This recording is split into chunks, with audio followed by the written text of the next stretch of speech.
All right, so there's this couple. Ooh, let's give them names. Let's call them Steve and Judy. Okay, so Steve and Judy, they're moving to Portugal and they're looking at a bunch of apartments, and what they don't realize is they're really set up for short-term rentals, but Steve and Judy want a 6 to 12 month contract.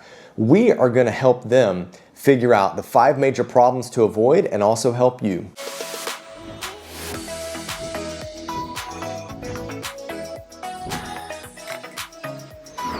Here are 5 major problems that they and maybe you are going to run into. The first thing to consider is laundry. Now, Steve might not actually be looking for this, but Judy probably is. Probably. You have to see if there is a washing machine because a lot of these short-term rentals aren't actually set up to have a washing machine. Now, it might have a washer, but it doesn't have a dryer, probably because of space. So you would think, okay, I'm going to wash my clothes, but I have to have my drying rack up. Some of them have the washer-dryer combo. It's a little less common in these short-term rentals, but the dryer isn't always very good. So what does that mean? If you don't look for a washing machine, you don't have one in your rental, you have to either go to a laundromat or you have to hire someone to come pick it up and take it out for you. And personally, I hate going to the laundromat. When we first moved to Portugal, we spent the first several months without a washing machine, and that was not a lot of fun because it just kills your efficiency. Now, something to take into consideration is you're not going to have the same energy consumption in your house in terms of electricity if you don't have that washer and dryer, right? But you are going to be spending extra money out to do your laundry. So that's utility costs essentially. Right, and it's actually not that cheap to do your laundry out. Now the good thing is they provide everything, so you don't have to go out and buy detergent or anything, but you do have to be there spending the money on the washers, and generally you have a lot of laundry, so you're using a couple washers, and then you have to be there to switch it over to the dryer. So it's time, it's money, and it's not the best. So when you are looking for a rental, make sure you look for a washer. All right, so for all you Steves out there that love to cook, That's funny. Yeah. It's Steve, right? Yeah. So for all you Steves out there that love to cook, one of the big downsides to having one of these houses that are set up for short-term rental really is that the kitchens are super small. They're small and they're not always that well equipped. So that means that you are going to have to go out and buy different things, different utensils to really get things set up the way you want it. And also, if you're anything like me, you're going to be very frustrated with how there's a lot of mismatch going on, or there's only going to be like 4 of something, which is great, but you're going to make friends here and you're going to want to host people. And if you can only have 4 people over because that's all you have, you're going to have to go out and buy new things. And then that's probably where more mismatching is going to start to occur. Now, something that we've noticed is that in a lot of these places, they're using, let's say, wooden spoons or cutting boards or knives forever. They're using them way too long. I mean, some of these wooden spoons should have been thrown out years ago. Some of the cutting boards should have definitely been replaced. Yeah, absolutely. So that's something that you have to consider. Yeah, I think that you go there and you see, oh, they have this, this, and this, but they don't have this, which is kind of a staple. So it's like weird that they don't have that. So then you are going out and buying those things. And then if you do move, you're transporting like a nice knives and everything. So it is something to consider. Also, something with the kitchen is they're generally small. So that means you don't have much prep space. These short-term rentals are meant for people to go out, probably not cook. So you might not have things like an oven, or you might only have 2 eyes for your stove. So it's quite small to cook if you want to, and to prep. So in a long term, it's not a great solution because there's just not much space. That's right. And how about that refrigerator? Oh, it might be small as well. Yeah, you might have a college dorm refrigerator and not even realize it.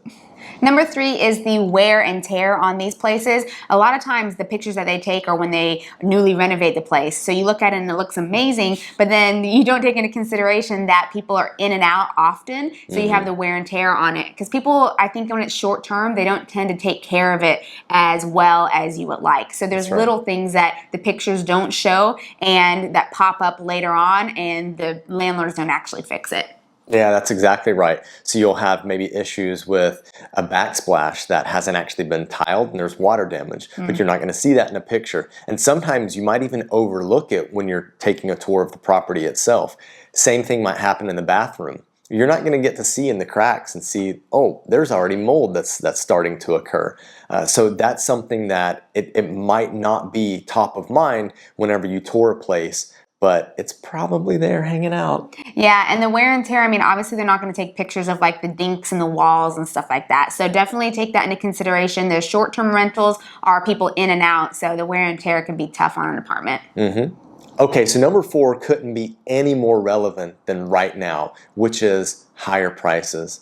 The prices right now, especially here in Portugal, are absolutely soaring, and what we're seeing is that there are investors or owners that are used to getting a certain daily rate, and what they're doing is they're trying to multiply that daily rate times 30. But look, that's not the way medium and long term works. So even if, let's say, there's a property that they're normally getting around 60 a night, they know they're not going to get 1,800 for that, but they're still looking for maybe 1,000 or 1,200. So it's really, really inflating prices. And with the fact that there's not a whole lot of inventory, you can get stuck. But beware that these short-term rentals are absolutely higher priced than they should be. Right, yeah, you definitely need to take a look at the different websites that you're using. If there's a website that's geared towards more short-term rentals, you'll see that those prices seem a lot higher than some that are geared more towards the medium to long-term. So make sure you price compare those, because it's super unrealistic to pay something like $1,800 when they're thinking that's how it would be for the night, but they still want to inflate that a little bit. So you want to look for those more longer-term prices that are more realistic. Now, something that we know Steve and Judy love is they love to be kind of down in the city center and all the hubbub whenever they're on vacation, whenever they're touring a place. But is that really where you want to live? Right, so number 5 is a lot of these short-term rentals are in too touristy of locations. And initially that sounds great, because when you first move to a place, you want to be involved in all these things. You want to try all the restaurants, maybe you want to go out to the bars, and you are out late. But when you're living in a location, especially several months later, do you want to be hearing these pounding music going on at 3 a.m.? Probably not. It's not realistic. It's not real life. That's right. Do you want to see what the party goers leave you on the streets? Because if you're in a more residential neighborhood, you're not going to run into those issues. Whereas where most of these short-term rental investment properties are located, they're located in awesome locations if you're a tourist, but not so awesome if you are wanting to live there medium or long term. Now, I will say this, and to be fair, that in any touristy area, you will have local residents that live there. That is pretty much true. But do you want to be one of those? Right, and we found that some of these places, that even though locals do live there, they've been there for quite a long time, so they know the ins and outs. Sometimes it's hard when you first move there, and then you get past that whole honeymoon stage of all the fun going on, and then you realize, there's not a grocery store that's very close, so I'm like lugging my groceries really far away, because those are in more of the residential area, so that's something to consider as well. Yeah, or the grocery store is just super small. Small. Mm-hmm. Yeah. All right, so if you and Steve and Judy listen to our advice, then you can escape some of the pitfalls that are awaiting you when renting a property. If you want to check out more about properties here in Portugal, we've created a playlist for you. We'll see you over there. Now let's get moving. Bye. Bye.